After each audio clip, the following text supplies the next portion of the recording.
So, welcome back. And the question is, what are we still harvesting and growing in the depths of January?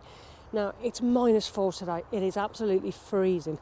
But I thought I'd come out and show you exactly what we have and what we're still able to harvest at this time of year.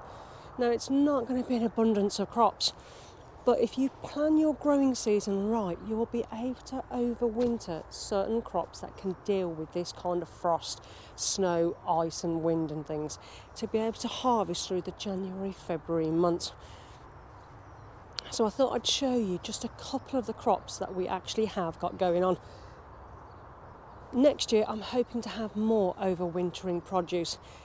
Last year I wasn't that organised, and I really do need to be more on top of it for this year's growing season. But let's take a look and see what we can eat at this time of year. Now, one of them is our kale. Now, at the moment it's beautiful and frosted, but it holds up really, really well to very low temperatures. And we have curly kale here, and we've got Nero as well, black Nero.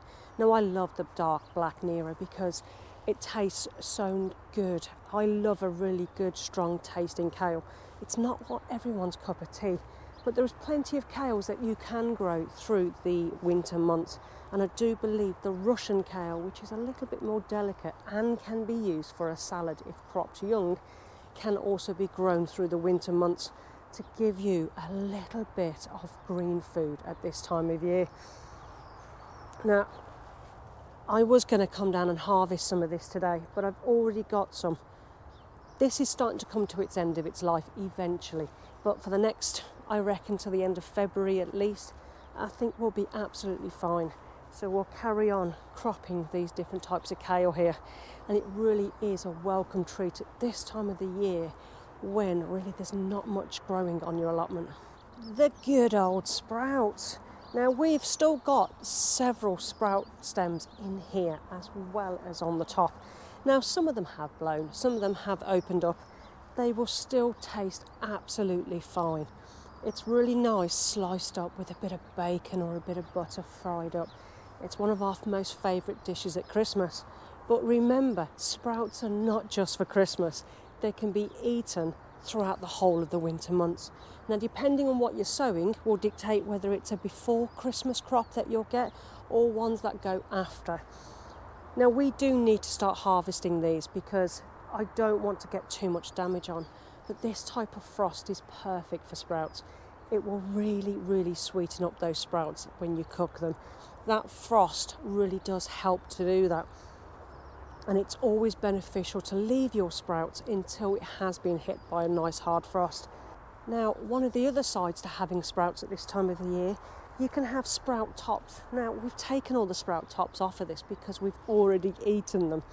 So once we've taken off the sprout tops and we've gone through those as food, we'll actually start harvesting more and more of the sprouts. But I reckon within the next month or two, these sprouts will be gone. Now, they'll either be eaten fresh off the actual stem, or we'll put them into the freezer for food dishes later on in the year. Now, I like to shred my sprouts if I put them into the freezer because they seem to cook better afterwards than leaving them whole. But it really is a personal preference.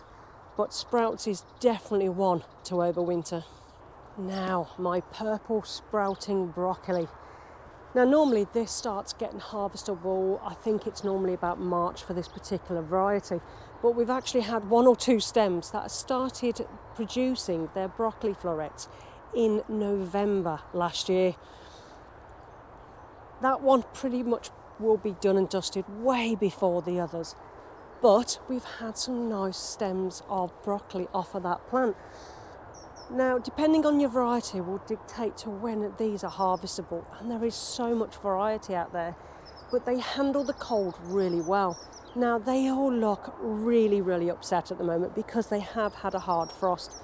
They get droopy, they get upset, and they look like they've actually been done for.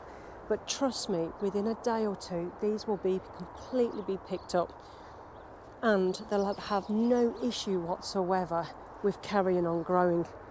Now, tender stem or sprouting broccoli is absolutely beautiful to have, and again, it's a fantastic benefit at the early start of the year when things really are slim picking. Now, one of the other things is caelets. Now, caelets are a fantastic resource, and again, it's something that overwinters really, really well. Now, we've had these in here. Now, this bed has really struggled this year because one of the amount of rainwater that actually flows into this bed area. It's one of the reasons why I got rid of the strawberries a little bit further back from it. Now, all those leeks that are in there that are damaged, that was from the allium leaf miner because when we planted all that garlic and we had all that allium leaf miner damage, we actually already had leeks growing in there before we'd actually noticed, so we'd actually let them just carry on. Now, because of how wet it's been in that area and the damage from the allium leaf miner, they've all completely collapsed. They had no strength to the middle. The soil was just far, far too wet, and they got moulds and mildews all over them. So this bed, I need to take all this netting off and completely strip out everything that doesn't belong in there. I'll probably dispose of that disease material as well, probably in the fire, just so I'm not spreading anything else further along. The caelets are good, but they do need to be staked. I've kind of let things go in this particular bed. One, because it's so hard to get in and out of this damn bloody cage. It really is difficult. The husband's gone overboard with cable ties and wire, so it makes it very, very difficult to get in there and weed. This year I want to get rid of this. I don't want to have anything here that I need to have a netting on. I want to be able to access this bed much, much easier, and then there's more likely chance of it being looked after. As for the leeks, even though ours has completely failed this year, you could be overwintering your leeks for next year, again giving you another harvest to grow throughout the winter for the January, February months, when it's much, much harder to get any more fresh produce. I think I'll try leeks again, maybe, but it's finding a bed that doesn't already have this allium leaf miner in it, because it can live in your soil, and having an area where I can use really fine mesh throughout the winter months to keep that allium leaf miner down. I haven't given up on my alliums this year, but I think I am going to give this year a rest from my onions and leeks and things like that, just to see if I can actually reduce the population somewhat on this plot. One of the other things that we've overwintered this year is our Swedes. Now, we've had most of our Swedes up, and they haven't been the most fantastic Swedes this year. Now, we did sow an awful lot of Swedes last year, and there was a lot that we had issues with pigeons. We lost quite a few to pigeons, to be honest, and the amount of slug damage that we had this last year on this plot was quite horrific. So we have had a half decent harvest of our Swedes, and we've only got 2 small ones left in the ground.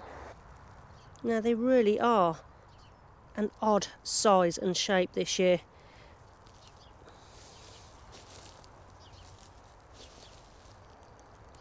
But they do taste fantastic. Now, these 2 are the last of the ones that we've got, and I've left them in to keep growing because they are very, very small. One of the other things that you can be growing is your Jerusalem artichokes. Now, this is a love or hate, but they survive really, really well through the winter months, and in fact it's another root veg that gets really sweet when the frost has got to it. Now, I've still got quite a few left here, but it's definitely something I really enjoy to harvest, and they taste fantastic too, even if they can cause a little bit of wind. Now, I can't actually dig these up at the moment because the ground is far, far too frozen, but the temperature will be getting better over the next day or 2, and I think we're back up to 10 degrees in the next 4 or 5 days.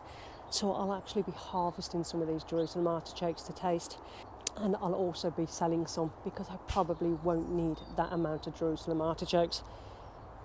But again, it's another great benefit to growing through the winter. Now, the last of our produce that we're actually still growing and harvesting at this time of year is our cabbages. Now, again, we've already harvested most of our brassicas.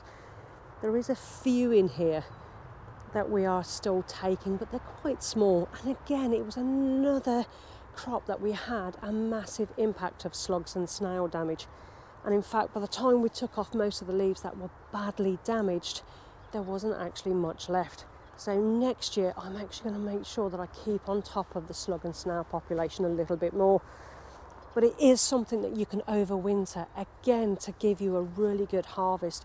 Now, your brassica families and your cabbages and things like that, you can actually grow cabbages throughout the whole year to give you food on your plot.